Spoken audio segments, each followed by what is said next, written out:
దూరం వాళ్ళు ఎక్కువ ప్రేమిస్తాడంట ఆయన. ఎందుకంటే వాళ్ళు పట్ట బాణముతో వస్తారంట ఆయన కాడికి, నయముతో వస్తారంట వాళ్ళ కాడికి. వీళ్ళ దగ్గర సహోదరం ఉండేది కదా, అయ్యో నీ పోయేటప్పుడు పాటలు ఉంటాయో లేవో, నాకు దేవుడు పాటల వరం ఇచ్చాడు, ఆ వరాన్ని తీర్చకపోతే నేను ఆయన విశ్వాసమే కాదు, ఆయన నా దేవుడే కాదు అని భయముతో టెన్షన్తో వచ్చింది ఆమె.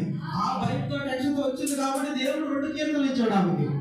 ప్రైస్లా హల్లెలూయా. ఇలాగ దోస్తులు ఉన్న వాళ్ళందరూ ఆ విధంగా భయంతో వచ్చారంటే దేవుడు అనుకున్నది కూడా ఆయన అనుకునేది ఇంత చేస్తాడు ఆయన. ప్రైస్లా హల్లెలూయా. సారీ, నువ్వు ఇంత అనుకున్నది ఆయన ఎంత అనుకుంటాడు.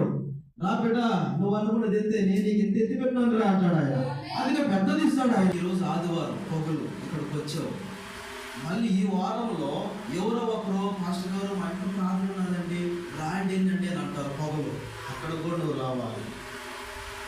నువ్వు పొగలు మేఘస్తంభంతో నడవాలనుకుంటే, ఇజ్రాయేల్ లాగా నువ్వు నడవాలనుకుంటే, వాళ్ళలాగా నువ్వు నేను అనుకున్నది దక్కించుకోవాలనుకుంటే ఆయన చేస్తాడు.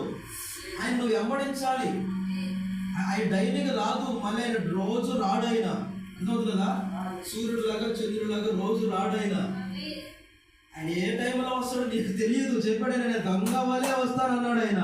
దానికి అనుకోవాలంట నువ్వు.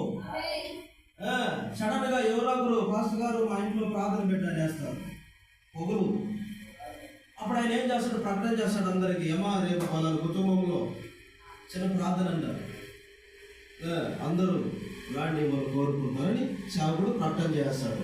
అప్పుడు దాని మీద ఆశకాలంలో ఈరోజు పొగలు మేఘస్తంభం అంట. హల్లెలూయా. ఏంది ఈరోజు మేఘస్తంభం వాళ్ళ ఇంట్లోకి వస్తున్నది, పొగలు వస్తున్నది. ఎక్కడున్నా సరే మనం పోయాడా, మనం ఆ వాళ్ళతో కాదండి, వాళ్ళు పిలిచారని వాళ్ళతో కాదు నువ్వు వచ్చేది.